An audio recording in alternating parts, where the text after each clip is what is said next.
एक क्वेश्चन आपका रहेगा 52 है ना, बता देते हैं।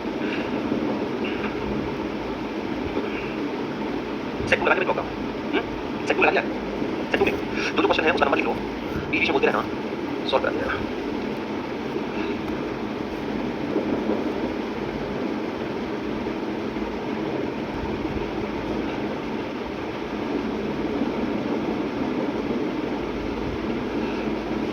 इसे हम स्टेटमेंट एंड कंक्लूजन भी कहते हैं, यानी कि कथन और निष्कर्ष।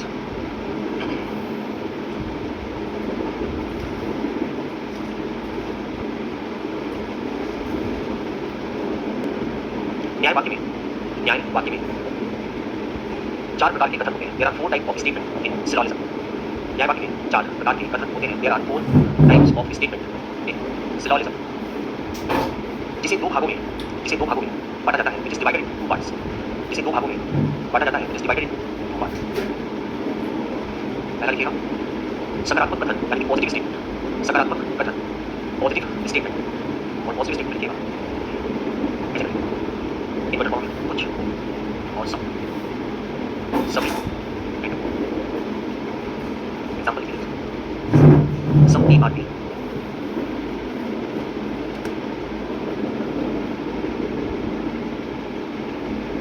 कुछ ए बी,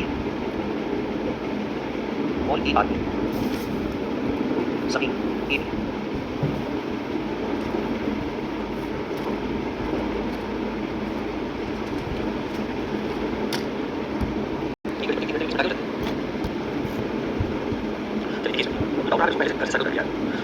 देखिए इसको पॉइंट नंबर 2 लिखिएगा नकारात्मक कथन, पॉइंट नंबर 2 लिखिएगा negative statement.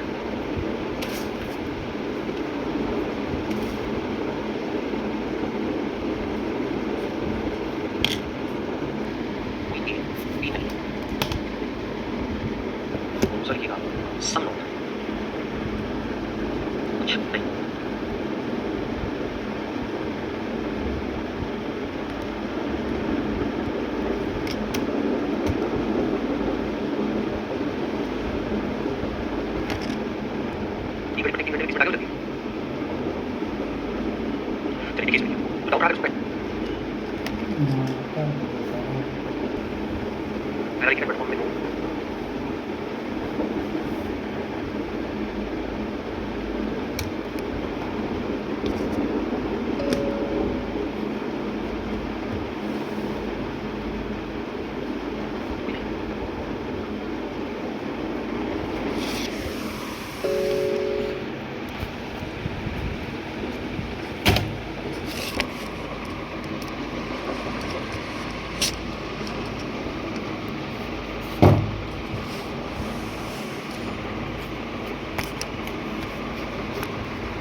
A are B, कोई ए बी नहीं, दूसरा लिखिएगा सम नॉट, कुछ नहीं। एग्जांपल लिखिएगा कुछ ए बी नहीं।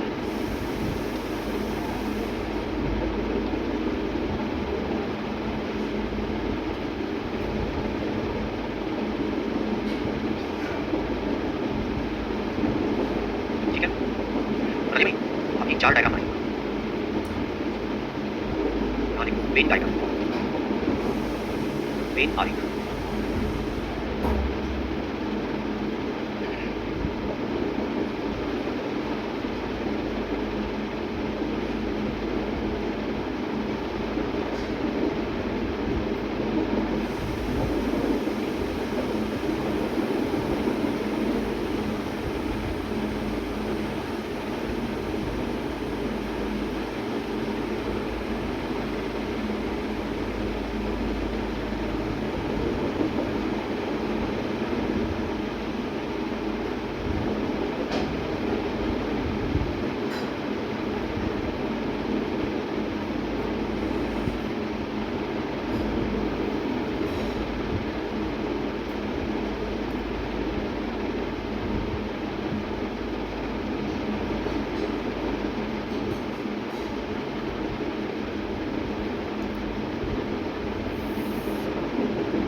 न्याय वाक्य है, यानी कि न्याय मतलब जो आप जजमेंट करते हो।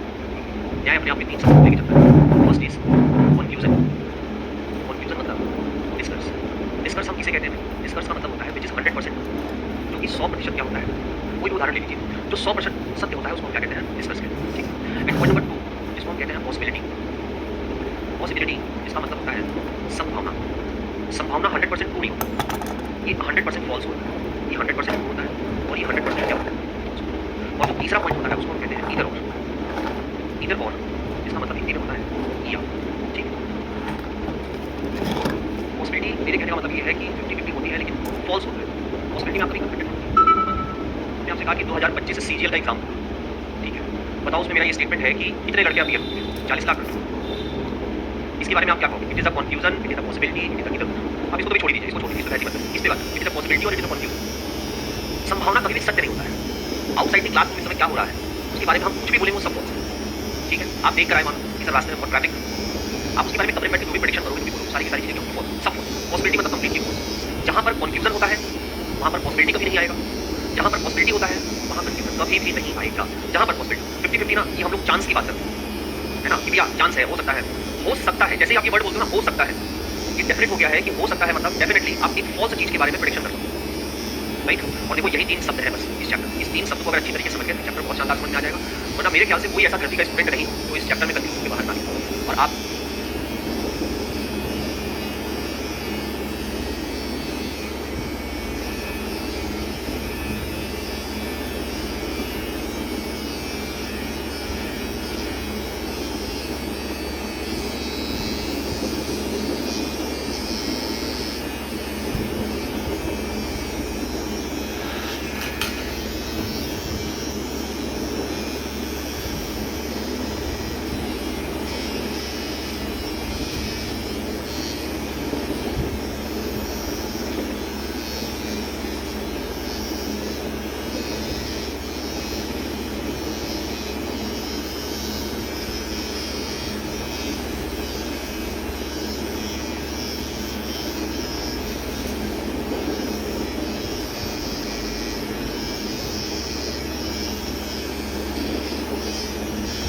माशाअल्लाह इस समय चली रहे हैं, ठीक है। आपके बारे में प्रेडिक्शन करना कुछ भी जो है थोड़ा सा दिक्कत होता है। तो आप ना पहले इसके बारे में जितना कुछ पूछना चाहते हो, है ये 3 शब्द ही, लेकिन 3 शब्दों को अगर एक्सप्लेन किया जाए तो 30 दिन तक किया जा सकता है। कन्फ्यूजन क्या होता है? ये किस तरह का पेन है? ये क्या कहलाएगा? ये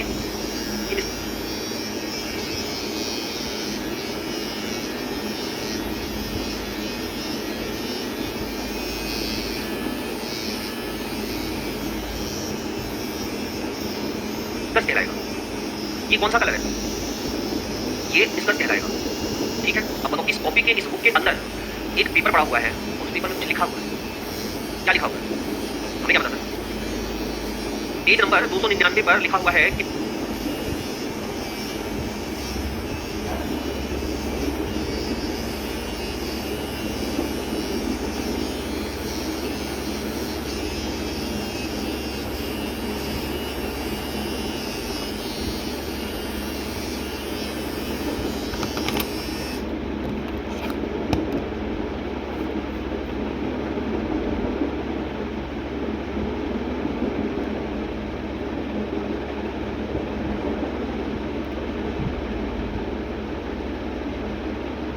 निम्नलिखित में से कौन सा ऐसा आरेख है?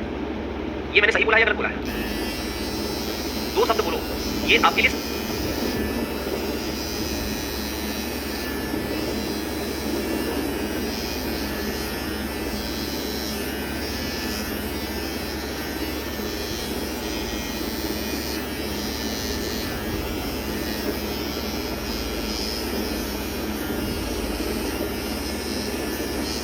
सही है या गलत है? क्यों गलत है? आपने जिसको नहीं देखा वो पॉसिबिलिटी है। आप जिसके बारे में कुछ नहीं जानते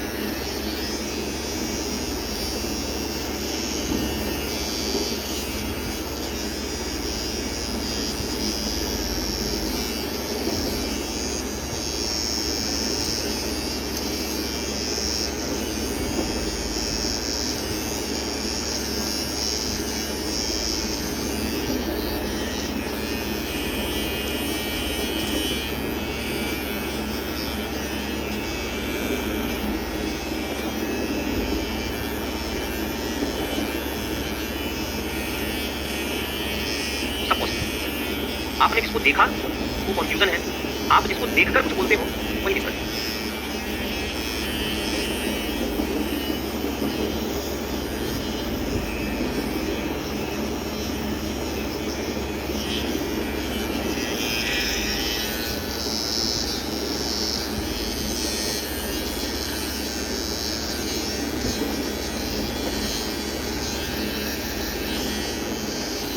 गाय को देखकर आप कैसे मुझे भुकाओगे? कभी ऐसा बोला है क्या गाय को देखकर मुझे भुकाओगे?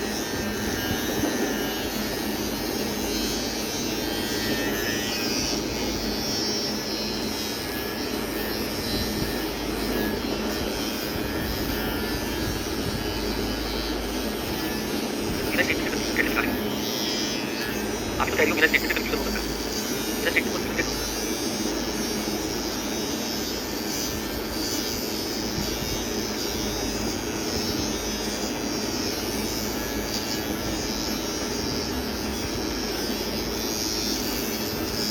कंफ्यूजन पहले समझो ना भाई, क्या होता है कंफ्यूजन?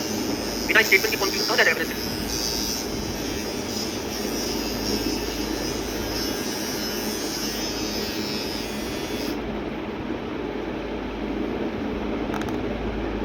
आप यहाँ से अब जो है बाहर, जैसे लोग राधा राधा करते हैं ना, आप सिलोलिज्म जब भी 100% निकलोगे कह रहे हो।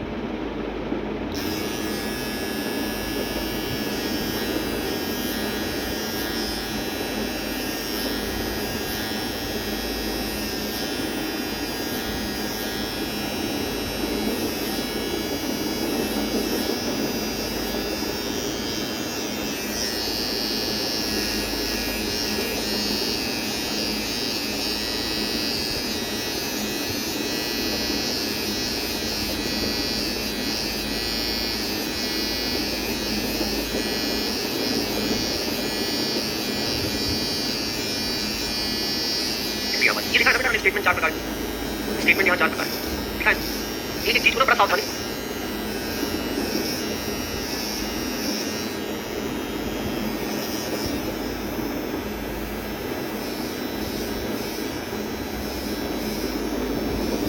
जब मैं खुद इसमें भागूंगा नहीं, ठीक है, अब खुद इसमें बहुत आराम से चलूंगा क्योंकि मुझे पता है कि इस एक चित्र में ना कम से कम 1 दिन लगाओ।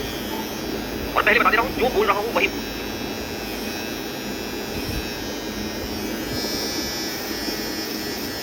मान लेना। अपने दिमाग को ये बिल्कुल मत कहना कि चल भाई इधर चलते हैं, चल भाई उधर चलते हैं, चल भाई उधर चलते हैं, चल भाई उधर चलते हैं। जहाँ 4 दिशाएं आप सेलेक्ट करोगे ना, वहाँ मेरी बात आपको कभी समझ में नहीं आएगी, ठीक है। हमारा टारगेट ओवरऑल है कि एग्जाम में जो आपके क्वेश्चन आते हैं उसको आप कर सको। मेरा टारगेट आपको कोई भी फिलोसफर बनाने का नहीं है, ध्यान रखिएगा। इसके लिए आप पढ़ ही नहीं रहे हो, इसके लिए आप पढ़ रहे हो फिलोसफर बनने के लिए, वो एक अलग बात है, वो आपकी अपना है ना। चलिए आइए फिर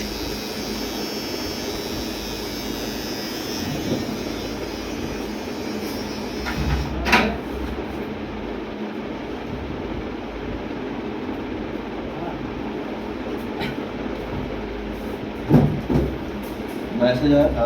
हाँ मैसेज नहीं बे नहीं आओ है दिखाना। अब करना हटा नहीं, वो कट गए तो फिर शुरू तो देख यार, कसम से वो मूड खराब करेगा। मैसेज नहीं आया। नहीं रे, सर ब्लॉक नहीं है सर।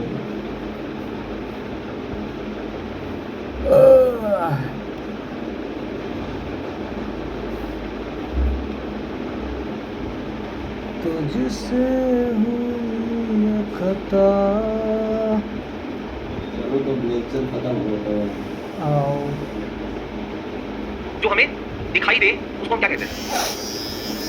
ये यार ये मांगा चल, जो आपको नहीं दिखाई दे, जिसके बारे में आपको कुछ समझ में नहीं आ रहा है, वो सारी की सारी चीजें क्या है? पॉसिबल। और जब संभावना को एक साथ बोला जाता है, जब संभावना को एक साथ बोला जाता है 2 तरीके से, जब संभावना को एक साथ बोला जाता है 2 तरीके से, एक बार पॉजिटिव और एक बार नेगेटिव, तब हम उसको कहते हैं इधर। जैसे जो पिक्चर बना हुआ है, इस पिक्चर में अगर मैंने पहला स्टेटमेंट बोल दिया ये दोनों भाई बहन है, और दूसरा भाई बहन नहीं है, अब इन दोनों को तुम एक साथ गलत नहीं कर सकते हो, दोनों को एक साथ सही नहीं कर सकते हो, दोनों में से केवल एक ही सही होगा। और वो भी सही होने के बीच में कंडीशन क्या लगा हुआ है? या लगा हुआ है। कारण जो भी ऑब्जेक्ट यहाँ पर दिया गया है, इस ऑब्जेक्ट के बारे में हम कुछ भी नहीं जानते। हमारे पास इनके बीच में जो ऊपर लिखा हुआ है उससे कुछ भी ऐसा नहीं प्रेडिक्ट हो रहा है कि हम इनको भाई बहन प्रूफ कर दें।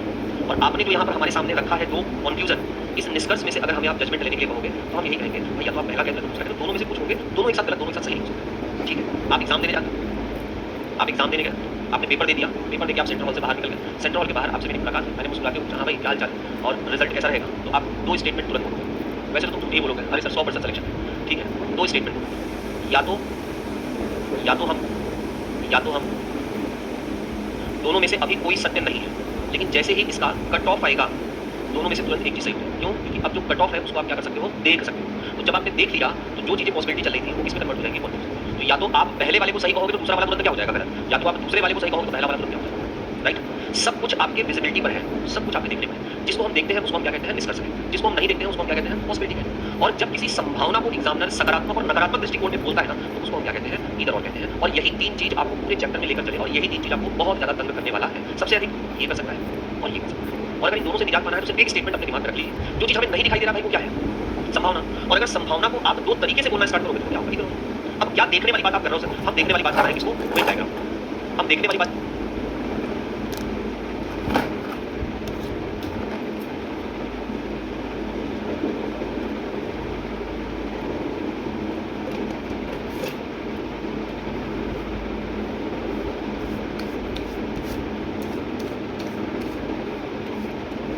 किसको करना है, वेन डायग्राम को। वेन डायग्राम क्या होता है, वेन डायग्राम का मतलब, वेन आरेख एक ऐसा मेथड होता है जिस मेथड के आधार पर हम किसी भी स्टेटमेंट का एक चित्र खींच सकते हैं। कुछ भी आप दोगे उसका एक चित्र हम खींच सकते हैं, ठीक। जैसे मान लो हमने आपसे कहा कि सभी विद्यार्थी होशियार हैं,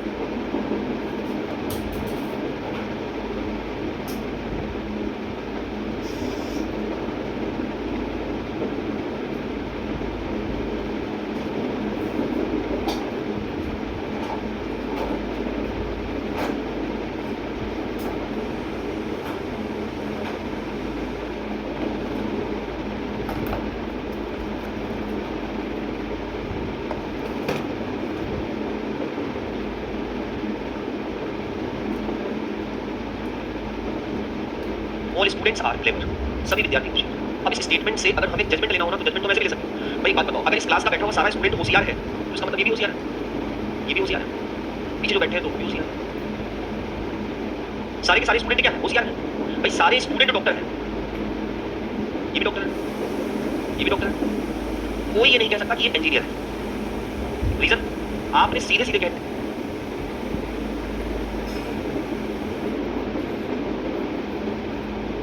दिया है कि इस क्लास में जितने भी विद्यार्थी बैठे हैं दे ऑल आर डॉक्टर। तो अब इसमें किसी प्रकार का कोई नेगेटिव बात आप नहीं कर सकते। मान लो मैंने कहा कि इसमें जो एक महाराज कुछ बना रहे हो क्या? नहीं है। अबे यार नेट नहीं चल रहा यार, रुक मादर चोद, मूड खराब करके रखा। सीमा बैठी है ना, वो डॉक्टर नहीं है, ऐसा आप कह नहीं सकते। क्योंकि आपका स्टेटमेंट क्या है, सारे स्टूडेंट्स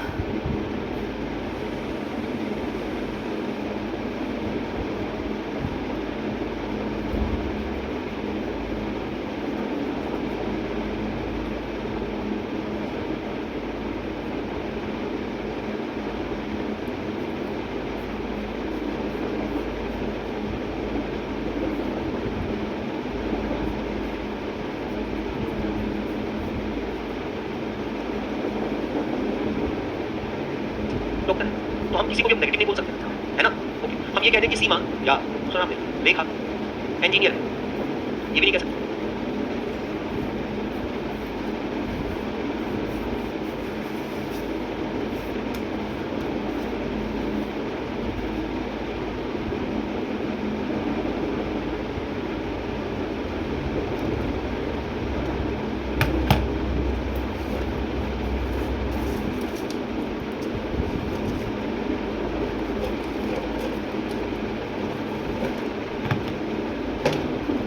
आप स्टेटमेंट के अगेंस्ट में कभी नहीं जा सकते। और हमको इसमें दिखाई क्या देगा, हमें दिखाई ये देगा कि एक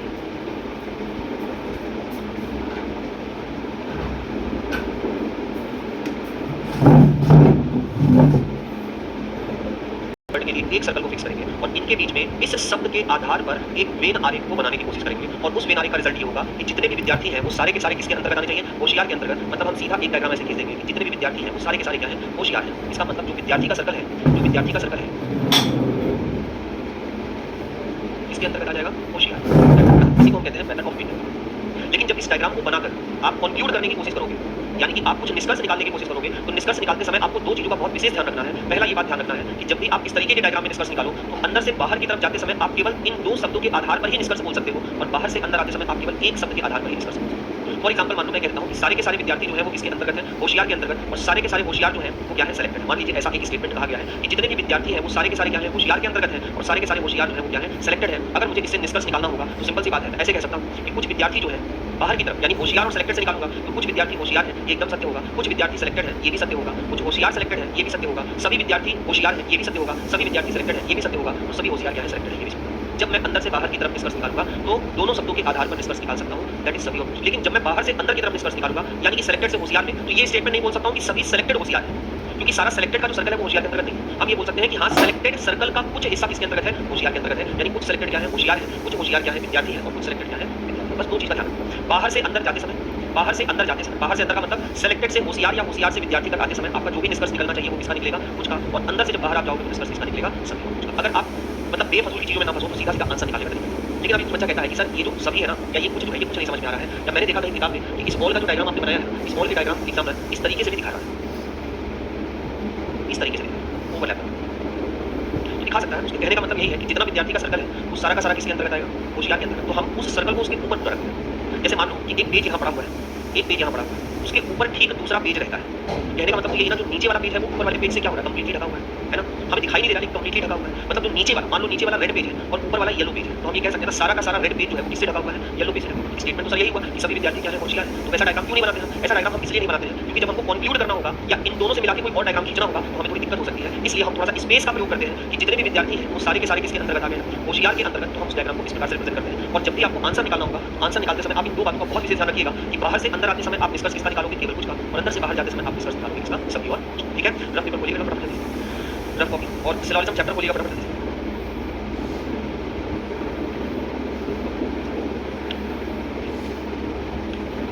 नहीं बेटा उससे निकाल, आपसे आपके पास है नॉलेज तो ठीक है, उससे हम निकाल। ठीक है, चलो आ जाओ फटाफट जल्दी से। और सेट 1 का क्वेश्चन नंबर फर्स्ट ही देखिए पहले, मिल गया? दो क्वेश्चन आने हैं और दो क्वेश्चन आने के लिए कोई पॉसिबिलिटी कम है। इतना बड़ा 150 का मेथड आप अगर पढ़ रहे हो तो पढ़ लीजिए, लेकिन क्या रखिएगा उस मेथड को यहाँ मत लगाइएगा। ठीक है, और इस मेथड को वहाँ मत लगाइएगा।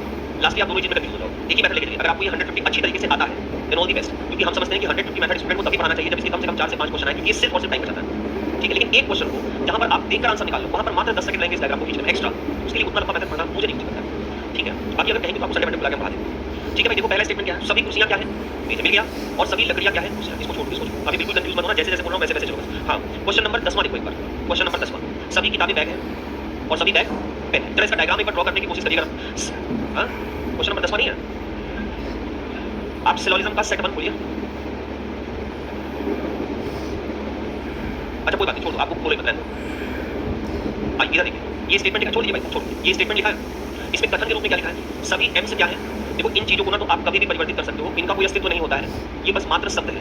ठीक है, और इसमें आपको जितने भी स्टेटमेंट मिलेंगे ना उसका रियलिटी से कुछ भी लेना देना नहीं। सभी हाथी कभी कबूतर हो ही नहीं सकते और सभी कबूतर कभी हाथी हो ही नहीं सकते। लेकिन इस चैप्टर में आपको सारी बातें ऐसी जहां पर आपको सेंसिबल स्टेटमेंट मिलता है। सेंसिबल का मतलब इसका कुछ अर्थ हो कि हीरो मोटर कंपनी का ग्रोथ 2020 की तुलना में इस वर्ष ज्यादा आया है, तो ये स्टेटमेंट हमारे लिए सेंसिबल स्टेटमेंट है। इससे हम कुछ जो कंफ्यूजन निकालेंगे वो कंफ्यूजन हमारा एनालिटिकल होगा। ये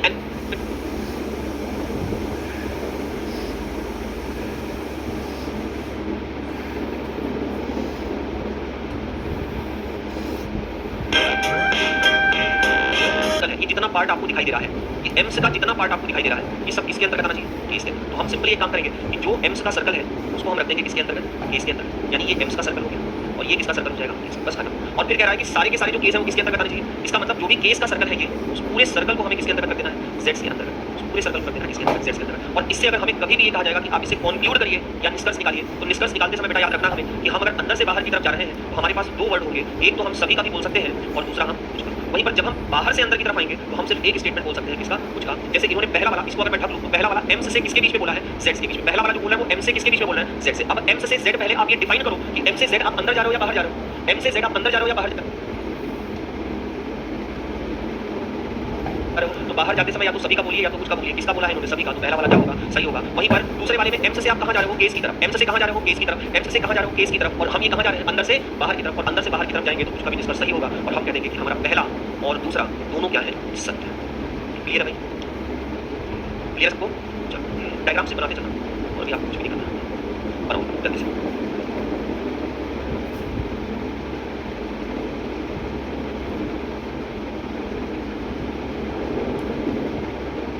सारे के सारे जो वायरस है वो किसके अंतर्गत होने चाहिए? जीवाणु के अंतर्गत। और सभी कीट किसके अंतर्गत होने चाहिए? थोड़ा डिफरेंट है, ये ध्यान रखिएगा, ठीक है? आप पहले विषाणु का सर्कल, जीवाणु का सर्कल और फिर एक कीट का सर्कल, तीनों चीजें रखिए। अब इसका डायग्राम बनाने की कोशिश करिए। ये हो गया किसका? विषाणु का। ये हो गया किसका? जीवाणु का। और ये हो गया किसका? कीट का। ये बताइए कि आपसे बोला क्या गया है? आपसे बोला गया है कि सारे के सारे जो विषाणु है वो किसके अंतर्गत आएंगे? तो सारे के सारे विषाणु यानी कि सारे के सारे जो वायरस का सर्कल है ये किसके अंतर्गत आना चाहिए? जीवाणु के अंतर्गत। ये आपने बना लिया। ये सारा का सारा वायरस यानी कि विषाणु किसके अंतर्गत आ गया? जीवाणु के अंतर्गत, यानी बैक्टीरिया के। अब क्या कहना है? सारे के सारे जो कीट है वो किसके अंतर्गत आने चाहिए? सारे के सारे कीट किसके अंतर्गत आने चाहिए? तो बेटा हमें कीट के सर्कल को जीवाणु के अंतर्गत रखना है बस। अब मुझे ये बताइए कि जो जीवाणु का सर्कल आपको दिखाई दे रहा है उसके अंदर अगर मैं कीट का सर्कल रखूं तो क्या मैं कीट के सर्कल को यहाँ रख सकता हूँ? दूसरी बात, क्या मैं कीट के सर्कल को यहाँ रख सकता हूँ? यही संभावना है, यही संभावना है। देखो अगर मैं आपसे कहूँ, छोड़ दीजिए, अगर मैं आपसे कहूँ कि मुझे जीवाणु का कुछ हिस्सा अमित में चाहिए, जीवाणु का कुछ हिस्सा अमित में चाहिए, तो ये बताइए जीवाणु का तो ये पूरा सर्कल है ना, पूरा सर्कल है। इस सर्कल के अंतर्गत कौन है? वायरस है ना? तो हम जीवाणु का सर्कल इतने से ही ले लें ये तो ठीक है, लेकिन अगर मैं आपसे कहूँ क्या अमित का ये जो सर्कल है वो विषाणु के सर्कल से टच कर सकता है? टच कर सकता है। देखो बेटा पूरे चैप्टर में ना दो शब्द मेरे मुंह से बहुत ध्यान रखना, कर सकता है, करेगा, करेगा, कर सकता है, कर सकता है, संभावना है। ये बताओ, ये अगर पर्वत की चोटी पर यहाँ तक पहुंच चुका है, इसको देखकर आप कह सकते हो कि ये ऊपर की तरफ जाने की इसकी संभावना है, पॉसिबिलिटी है ना? बस यही चीज आपको समझना है कि क्या मैं अमित के सर्कल को वायरस के सर्कल से जोड़ सकता हूँ? तो सर इसके और इसके बीच में आप कभी निष्कर्ष नहीं निकाल सकते। इसके और इसके बीच में जितनी भी चीजें निकलेंगी वो सारी की सारी चीजें क्या निकलेंगी? पॉसिबिलिटी, और इसके अलावा कुछ निकल ही नहीं सकता। Got it, ma'am? चलो मान लो अगर एक सर्कल है, ये सर्कल ए का है, ये सर्कल बी का है और ये सर्कल सी का है, ठीक। अब मुझे आप बताइए ए और सी के बीच में, निष्कर्ष को मैं शॉर्ट में सी लिख रहा हूँ, पॉसिबिलिटी को बी। ए और सी के बीच में कॉन्फ्यूजन निकलेगा या पॉसिबिलिटी? ए और बी के बीच में कॉन्फ्यूजन निकलेगा या पॉसिबिलिटी? बी और सी के बीच में, ए और सी के बीच में। अब इन दोनों के बीच में आपको कभी भी कंफ्यूजन दिखाई देगा, उसको गलत करना है, और इन दोनों के बीच में आपको पॉसिबिलिटी दिखाई देगी, उसको सही करना है। और अगर इन दोनों के बीच में पॉसिबिलिटी को दो तरीके से बोला जाएगा, एक बार पॉजिटिव और दूसरा बार नेगेटिव, इन्हीं को जोड़ के मुझे क्या कहना है? क्या कहना है? बस इतना करना। ठीक है, चलिए अभी छोटे छोटे क्वेश्चन बनाइए, इतना ज़्यादा नहीं क्या हो सकता अभी हमको बोलेंगे। सभी किताबें बैक है, बनाओ फटाफट जल्दी से। रफ में बनाइए भाई, फेयर में कुछ भी मत बनाइएगा।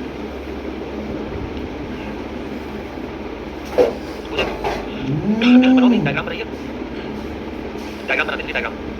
सभी किताबें बैग है, सभी बैग पेन है, बन जाएगा। सभी किताबें किसके अंतर्गत आएंगी? सभी किताबें बैग के अंतर्गत, और सभी बैग दो चीजें, अंदर से बाहर, अंदर से बाहर, सभी या बाहर से अंदर। अब बेटा मुझे बताओ कि इसको अगर मैं हिडन कर देता हूँ और अब पूछता हूँ कि जो निष्कर्ष है वो कहाँ से कहाँ तक निकालना है? पेन से किताब, तो पेन से किताब आप अंदर आ रहे हो या बाहर जा रहे हो? अंदर आते समय निष्कर्ष किसका निकलना चाहिए? कुछ का। और यहाँ पर दिया किस चीज का है? तो पहला क्या होगा? किताब से पेन आपको जाना है, किताब से पेन आप अंदर जा रहे हो या बाहर? बाहर जाते समय निष्कर्ष किसका निकालते हैं? सभी और कुछ का। किसका दिया हुआ है? तो आप लिखोगे सेकंड वाला जो निष्कर्ष आपने दिया है वो वेन डायग्राम के हिसाब से क्या है? सत्य है। पहला वाला क्या है? राइट।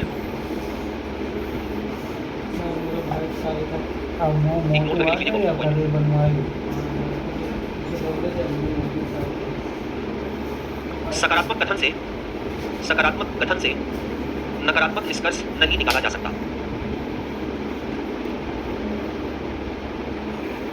उसका पहले तोड़ो, उसका डंबल निकालो सारे।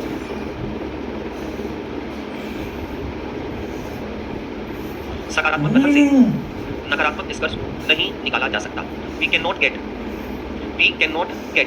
the negative conclusion from the positive statement. We cannot get the negative conclusion from the positive statement. बनाइए जरा इसको, यहाँ बताएगा।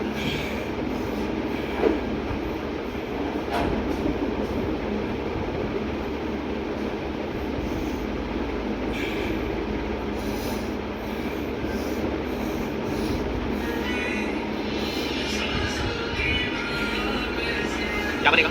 डायग्राम बनाओ फटाफट, डायग्राम।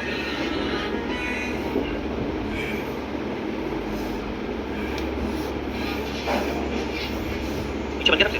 क्या बनाएंगे? सभी चाबियां, सारी की सारी जो चाबियां हैं वो दरवाजे, सभी दरवाजे क्या है? सभी दरवाजे अलमारी है, और सभी अलमारी बेड है। अंदर से बाहर जाएंगे तो सभी और और बाहर से अंदर आइए, ओनली सम का निष्कर्ष निकलेगा। अब आप पढ़ लो। बेड दरवाजे, बेड दरवाजे, बाहर से अंदर आते समय पहला वाला अलमारी से लेकर चाबियां, अलमारी चाबियां, अलमारी चाबियां, बाहर से अंदर आते समय आंसर बेड से चाबियां, अंदर आते समय निष्कर्ष कुछ। थर्ड वाला भी क्या करेगा बोलो, यानी आंसर क्या होगा हमारा, इनमें से अगर सेलेक्ट करना हो तो 1, 2 और 3 सभी अनुसरण करेंगे, राइट। ये सब बहुत आसान है।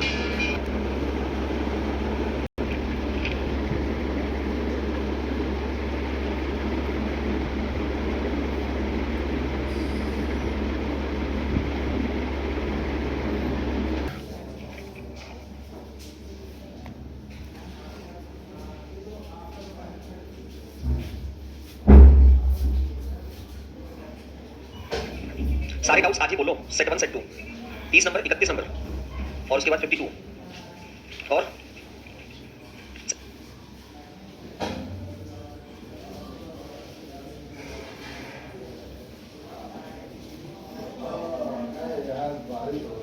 सेट 1 का और कोई डाउट?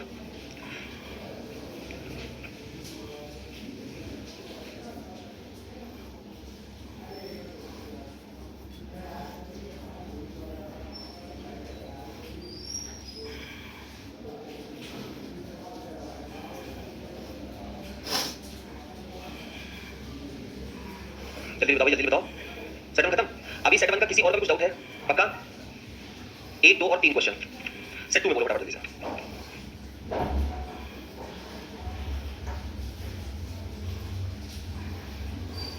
सेट 2 का 20, ये तो मुझे कुछ डाउट सा लग रहा है इसमें क्योंकि एंड समय दिया नहीं है। 25 और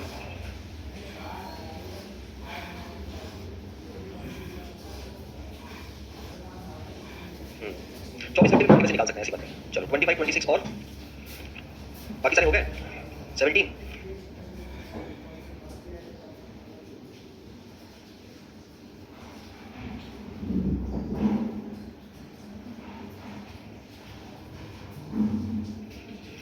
6 बार बजने में 30 सेकंड का समय लेती है 6 बार बजने में 30 सेकंड का समय लगती है तो एक बार बजने में 6 सेकंड का समय लेगी।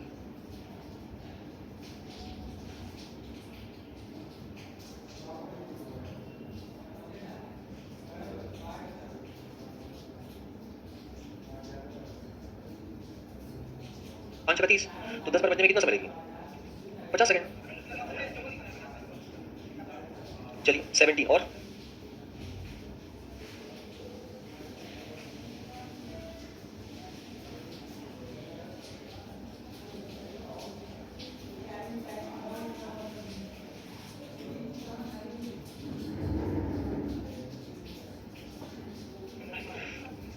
51।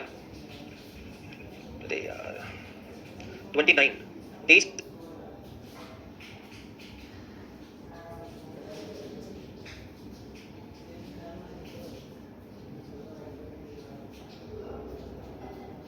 बजकर 18 मिनट पर घंटे तथा मिनट की सुई का कितना डिग्री कोण रहेगा? 11 बजकर 18 मिनट का निकालिए। फर्स्ट सेट में अब हम एक काम करते हैं, अब आपको पूरा एक्सरसाइज सॉल्व करवाते हैं, है ना? कौन सा बोले बेटा? 20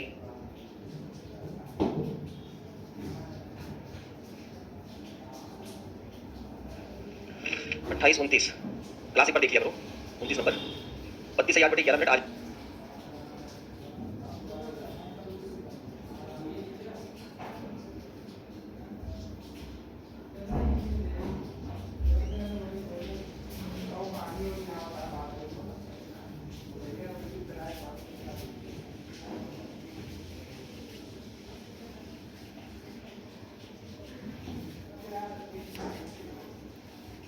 फ्री ऑप्शन दिख रहा है। और बोलिए भाई सेट 2 का 51 1 बजे से प्रारंभ करके विपरीत दिशा में वर्णमाला क्रम व्यवस्थित किया तो ठीक 8:30 बजे घड़ी की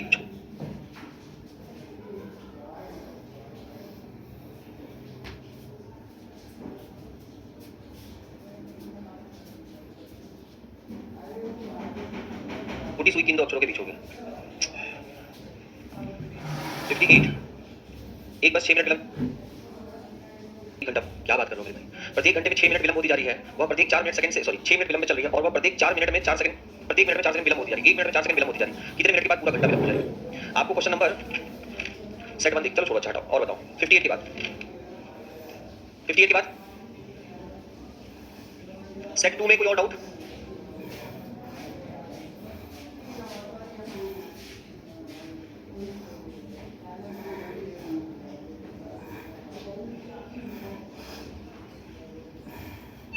सात मिनट हो गया भाई, मुझे क्लास में आए हुए।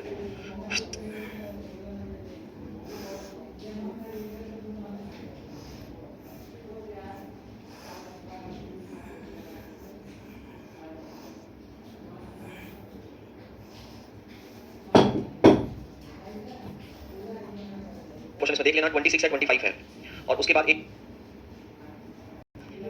मिला भाई, यही है। आइए चलिए ना सेट 1 सॉल्व करते हैं पूरा।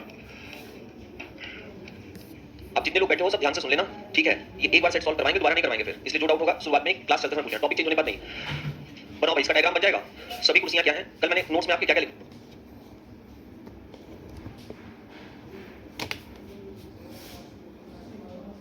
भाई टाइप पर नोट्स दिखाओ, कल करा दिया था। ये हो गया भाई पहला क्वेश्चन नंबर 2। देखिए कुछ कार्य क्या है, रफ है।